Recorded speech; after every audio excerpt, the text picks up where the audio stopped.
morning. So let's do one problem. It is preparation of balance sheet. From the following information, prepare the balance sheet of Amar Limited as on 31st March 2019. So this is the question. ശരിക്കും ഇരുന്നങ്ങാണ്ട് നോക്കിക്കൊള്ളണം. കാരണം video pause ചെയ്തിട്ട് question ശരിക്കും എഴുതിയെടുക്കുക. എന്നിട്ട് ഞാൻ പറയുന്ന ഓരോ points ആയിട്ട് ശ്രദ്ധിക്കുക. ഓക്കെ, എന്തിനാ എക്സ്പ്ലെയിൻ ചെയ്യുമ്പോൾ നമുക്ക് ഇത്രയും ശ്രദ്ധിക്കാനുള്ളൂ. ഈ ഓരോ ഐറ്റം തരുന്നത് എവിടെ എടുക്കണം. ഈ പ്രോബ്ലം വളരെ സിമ്പിളാണ്. ബാലൻസ് ഷീറ്റ് മാത്രമാണ്, അഡ്ജസ്റ്റ്മെൻറ്റ് ഒന്നും ഇല്ലാത്തൊരു ഐറ്റമാണ്. അപ്പോൾ ഇത് നിങ്ങൾ ആ ഫോർമാറ്റ് പഠിച്ചു വെച്ചാൽ അത് എവിടെ കൊള്ളിക്കണം എന്ന് മാത്രം പഠിച്ചാൽ മതി. ഓക്കെ, അപ്പോൾ ബാലൻസ് ഷീറ്റിൻ്റെ ഫോർമാറ്റ് തറവാക്കി വെക്കുക. First item property, plant and equipment. ആദ്യം നമ്മൾ മനസ്സിലാക്കേണ്ടത് അസറ്റാണോ ലയബിലിറ്റി ആണോ എന്നുള്ളതാണ്. അസറ്റ് ആണെങ്കിൽ രണ്ട് രീതിയിൽ, നോൺ കറൻറ്റ് ആണോ കറൻറ്റ് ആണോ നോക്കുക. അപ്പോൾ പ്രോപ്പർട്ടി, പ്ലാന്റ് ആൻഡ് എക്യുപ്മെൻറ്റ് നമ്മൾ ഏതിലാണ് പഠിച്ചിട്ടുള്ളത്? നോൺ കറൻറ്റ് അസറ്റിൽ ഫസ്റ്റ് ഐറ്റമാണ് പ്രോപ്പർട്ടി, പ്ലാന്റ് ആൻഡ് എക്യുപ്മെൻറ്റ്. അപ്പം നോൺ കറൻറ്റ് അസറ്റിലാണ് ഇത് വരിക. Second item goodwill.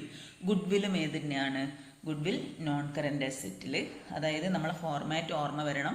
Property, plant and equipment, capital work in progress, investment property, goodwill.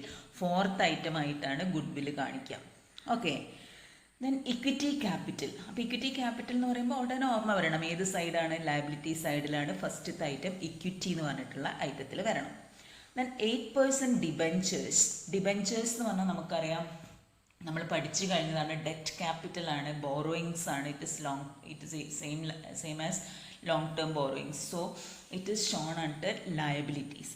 ഇനി ലയബിലിറ്റീസിൽ എവിടെ കാണിക്കണം എന്നുള്ളതാണ് അടുത്ത ക്വസ്റ്റ്യൻ വരിക. കറൻറ്റ് ലയബിലിറ്റി ആണോ നോൺ കറൻറ്റ് ലയബിലിറ്റി ആണോ? അപ്പോൾ ഡിബെഞ്ചേഴ്സ് എന്നൊക്കെ പറഞ്ഞാൽ എന്തായാലും 1 ഇയറിൽ കൂടുതലാണ് അതിൻ്റെ റീപേയ്മെൻറ്റ് എന്ന് പറഞ്ഞാൽ always debentures is shown as A long term item.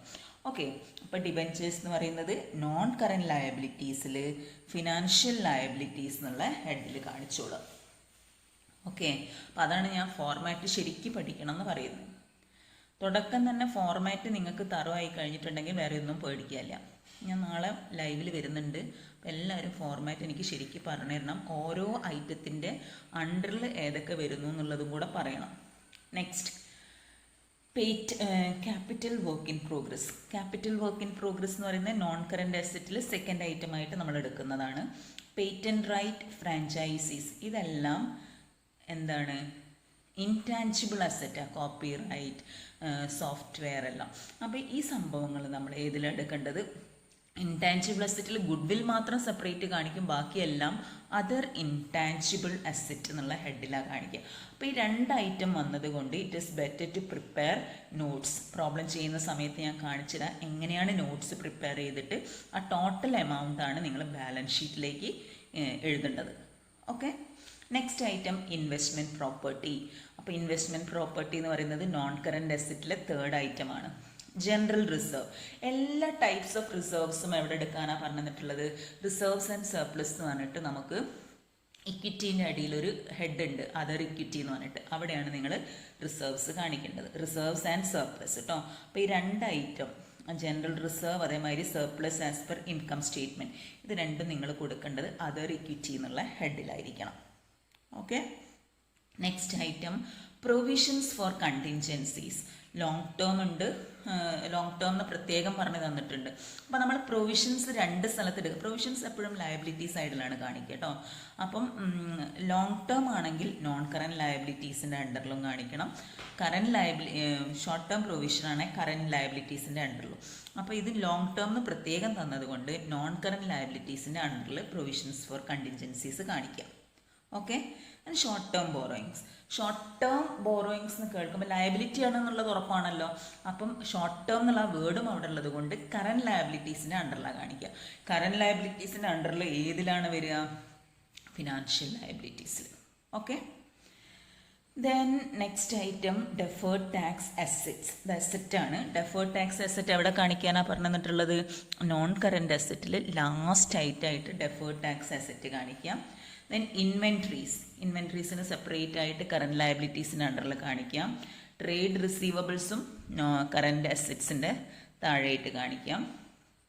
Then current tax asset എന്ന് പറയുമ്പം ഈ ട്രേഡ് റിസീവബിൾസിന് പ്രത്യേക ഹെഡ് ഇല്ലാത്തത് കൊണ്ട് നമുക്ക് അതർ കറന്റ് ലയബിലിറ്റീസിൽ കാണിക്കാൻ പറ്റിയ ഐറ്റമാണ് കേട്ടോ. ദെൻ കറന്റ് ടാക്സ് അസറ്റിന് സെപ്പറേറ്റ് ഹെഡിങ് ഉണ്ട് കറന്റ് ലയബിലിറ്റീസിൻ്റെ അണ്ടറിൽ, കറന്റ് അസറ്റിൻ്റെ അണ്ടറിൽ. ദെൻ 9% ടേം ലോൺസ് ബോറോയിങ്സ് ആണ്. അപ്പോൾ നമ്മൾ നേരത്തെ ഒരു ഐറ്റം കണ്ട് ഡിബെഞ്ചേഴ്സ് കണ്ടിരുന്ന് ബോറോയിങ്സ് എടുക്കാൻ. ഈ ലോൺസും ഏതിലാണ് എടുക്കേണ്ടത്? നിങ്ങൾ ലോങ് ടേം ഐറ്റമായിട്ട് കൺസിഡർ ചെയ്യണം. അപ്പോൾ നോട്ട്സ് ടു അക്കൗണ്ട്സിൽ ഈ 2 ഐറ്റം എഴുതുക. ലോങ് ടേം ബോറോയിങ്സ് എന്നുള്ള ഹെഡിൽ ലോങ് ടേം ബോറോയിങ്സ് എന്ന് പറഞ്ഞ് വരുന്നത് ഏതിലാണ്? ഫിനാൻഷ്യൽ ലയബിലിറ്റീസിലാണ്. നോൺ കറൻറ്റ് ലയബിലിറ്റീസ് എന്നുള്ള ഹെഡിൽ ആഡ് ചെയ്തിട്ട് total amount shown in the balance sheet. Then cash at bank. Cash ഏതിലാണ് കാണിക്കാൻ പറഞ്ഞു തന്നിട്ടുള്ളത്? കറൻറ്റ് അസറ്റിൽ ഫിനാൻഷ്യൽ അസറ്റ്സ് എന്നുള്ള ഹെഡിൽ ക്യാഷ് ആൻഡ് ക്യാഷ് ഇക്വാലൻസ് കാണിക്കാനുള്ള ഒരു സ്ഥലമുണ്ട്, അവിടെ കാണിക്കുക.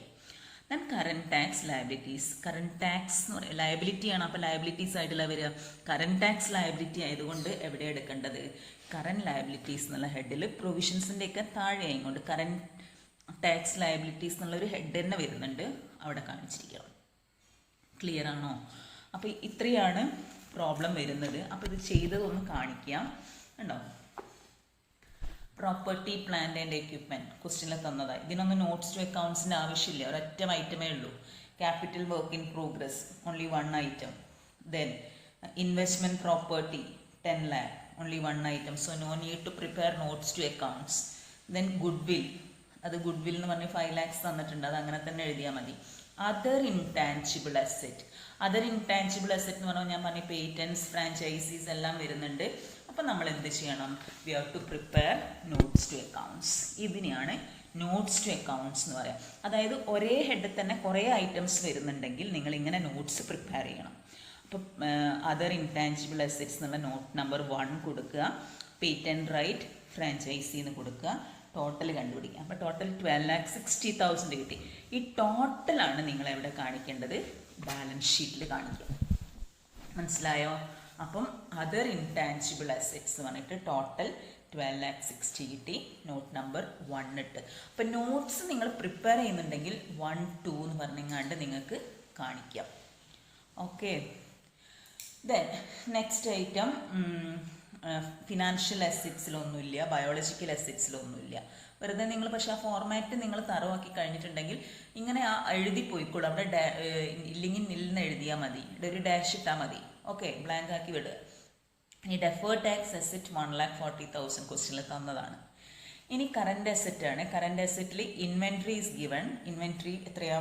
22 lakh എന്ന് പറഞ്ഞ് തന്നിട്ടുണ്ട്. ഫിനാൻഷ്യൽ അസെറ്റിൽ 2 ഐറ്റമാണ് വരുന്നത്. ട്രേഡ് റിസീവബിൾസും കറൻറ്റ് അസെറ്റിൻ്റെ അണ്ടറിലാണ് ട്രേഡ് റിസീവബിൾസും ക്യാഷ് ബാലൻസും, അത് എഴുതുക. ദെൻ കറൻറ്റ് ടാക്സ് അസെറ്റ് തന്നിട്ടുണ്ട്. അതർ കറൻറ്റ് അസെറ്റ്സ് എന്ന് പറഞ്ഞിട്ട് ഏത് കാണിക്കാം? ഒന്നുമില്ല. ഏതെങ്കിലും ഉണ്ടെങ്കിൽ ഔട്ട്സ്റ്റാൻഡിങ് ഇൻകം ഒക്കെ ഉണ്ടെങ്കിൽ അതാണ് ഇവിടെ കാണിക്കേണ്ടത്. ഇവിടെ ഈ ക്വസ്റ്റ്യനിൽ ഒന്നും ഇല്ലാത്തത് കൊണ്ട് അങ്ങനെ മതി. റിസർവ്സ് ആൻഡ് സർപ്ലസ് ആണ് നെക്സ്റ്റ് ഐറ്റം. അപ്പോൾ 2 items കണ്ടു നിങ്ങൾ, ജനറൽ റിസർവും സർപ്ലസും. ഇപ്പോൾ 2 item ഉണ്ടെങ്കിൽ ഇവിടെ ഇങ്ങനെ ആഡ് ചെയ്തിട്ടൊന്നും ഇതിങ്ങനെ എഴുതാനൊന്നും പറ്റില്ല. അപ്പോൾ you have to prepare notes to accounts. Okay, അപ്പോൾ നോട്ട്സ് ടു അക്കൗണ്ട്സ് എഴുതുക. റിസർവ്സ് ആൻഡ് സർപ്ലസ് എന്ന് പറഞ്ഞിട്ട് നമ്പർ ഇടുക 2 എന്ന് പറഞ്ഞിട്ട്. ഓക്കെ, അതവിടെ കാണിക്കുക. എന്നിട്ട് ടോട്ടൽ. അപ്പോൾ റിസർവ്സ് ആൻഡ് സർപ്ലസും പിന്നെ ഏതുവാ വരുന്നത്? Surplus as per profit and loss account. അങ്ങനെ ടോട്ടൽ 12,70,000. ദെൻ ഇവിടെ അവരിട്ടിട്ടില്ല, പക്ഷെ നിങ്ങൾ നോട്ട്സ് ടു അക്കൗണ്ട്സിൽ ചെയ്തോളൂ കേട്ടോ. 2 എന്ന് പറഞ്ഞിട്ട് അതിന് നമ്പർ കൊടുത്താൽ മതി. Next item non current. അപ്പോൾ ഇക്വിറ്റി കഴിഞ്ഞു. ഇനി നോൺ കറൻറ്റ് ലയബിലിറ്റീസ് ആണ്. നോൺ കറൻറ്റ് ലയബിലിറ്റീസിൻ്റെ എല്ലാ ഹെഡ്സും എഴുതിയിട്ട് അവിടെ ഇല്ലാത്തത് ഡാഷ് ഇട്ട് വെച്ചാൽ മതി. എന്നാൽ നിങ്ങൾക്ക് 1-2 പ്രാവശ്യം അങ്ങനെ പ്രോബ്ലം ചെയ്ത് കഴിയുമ്പം ആ ഫോർമാറ്റ് തറവായിക്കോളും. ഇവിടെ എല്ലാം അവർ എഴുതിയിട്ടില്ല, പക്ഷെ you have to write. Okay, അപ്പം നോൺ കറൻറ്റ് ലയബിലിറ്റീസിൽ ഫിനാൻഷ്യൽ ലയബിലിറ്റീസ് എന്ന് പറഞ്ഞിട്ട് നമുക്ക് ഏത് വരുന്നുണ്ട്? Long term borrowings. Long term borrowings 2 എണ്ണം കണ്ടു നമ്മൾ. ലോണ് കണ്ടു, ഡിബെഞ്ചേഴ്സ് കണ്ടു. അപ്പോൾ so it is better to prepare notes to accounts. അപ്പോൾ നിങ്ങൾ ബോറോയിങ്സ് എന്നുള്ള ഹെഡ് കൊടുക്കുക. കണ്ടോ, ബോറോയിങ്സ്. ഇവിടെ നോട്ട് നമ്പർ 3 ആവും നമ്മളത് കേട്ടോ. നമ്മൾ റിസർവ്സ് ആൻഡ് സർപ്ലസിനും കൂടെ നോട്ട്സ് പ്രിപ്പയർ ചെയ്തിട്ടുണ്ട്. അപ്പോൾ 3 എന്ന് പറഞ്ഞിട്ട് ബോറോയിങ്സ്. അപ്പോൾ 8% debentures 12,40,000, 9% term loans 20 lakh. So total 32,40,000. ഈ ടോട്ടലാണ് നിങ്ങൾ എവിടെ കാണിക്കേണ്ടത്? ബാലൻസ് ഷീറ്റിൽ ഇവിടെ കാണിക്കേണ്ടത്. കണ്ടോ, ഫിനാൻഷ്യൽ ലയബിലിറ്റീസ് ബോറോയിങ്സ് എന്ന് പറഞ്ഞിട്ട് 32,40,000. Then provisions for contingencies, long term പ്രൊവിഷൻസിലെ അത് കാണിക്കാം.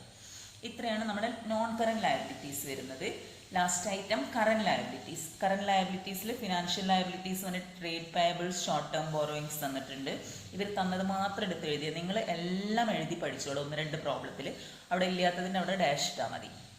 ഓക്കെ, എന്നപ്പോൾ 2 എഴുതി. ദെൻ അതർ കറൻറ്റ് ലയബിലിറ്റീസ് ഒന്നുമില്ല. ഇപ്പം ഔട്ട്സ്റ്റാൻഡിങ് എക്സ്പെൻസസോ അങ്ങനെ എന്തെങ്കിലും ഉണ്ടെങ്കിലാണ് ഇവിടെ കൊടുക്കേണ്ടത്. അതൊന്നുമില്ല. Then provisions, short term provisions ഒന്നുമില്ല. Current tax liability is given 1,60,000. അപ്പം നിങ്ങൾ ടോട്ടൽ ഇക്വിറ്റീസ് ആൻഡ് ലയബിലിറ്റീസ് എന്ന് പറഞ്ഞാൽ ടോട്ടൽ എത്ര വരും? 1,02,00,000. Thank you.